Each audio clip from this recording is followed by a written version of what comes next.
Okay, first off, yes, I know I look like a morbidly obese Abraham Lincoln. I was cleaning up my mustache last night and I accidentally shaved it too close. But I got a little follow up on the video I made earlier today, and I just want to clarify something before it gets out of hand. I reported that there is a good number of people on YouTube and elsewhere that are against the Last of Us franchise because it does feature trans characters and homosexual characters and things along that lines.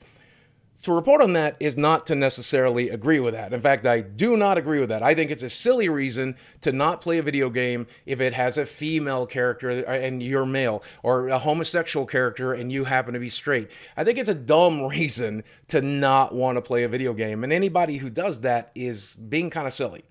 That said, we have to recognize that those people do exist, and when I report objectively and unbiasedly about a video game like this, I'm going to report that those people exist and that it can impact the sales on a game. In my personal life, diversity will absolutely not turn me off of a video game. Take a look at my PlayStation trophies and you'll see plenty of games with diverse characters and diverse storylines, including The Last of Us, that I've played through and enjoyed quite a bit. Take a look at my here on my YouTube channel and you'll see that that's not the kind of thing that has ever bothered me. But again, I'm willing to recognize that it is something that bothers other people. And if I'm being honest with you, I think it's a silly reason to dislike a video game. I don't personally feel like, if the game is good, who cares that it has a diverse cast, that it has a diverse main character? Same with television shows or same with books or anything else. Diversity is not inherently political, and putting diverse characters in your video games, in your movies, in your books, in your entertainment is not inherently political. Of course, I've never said that, and I don't necessarily believe that. But when I make an objective video like this, when I look at other people's points of views,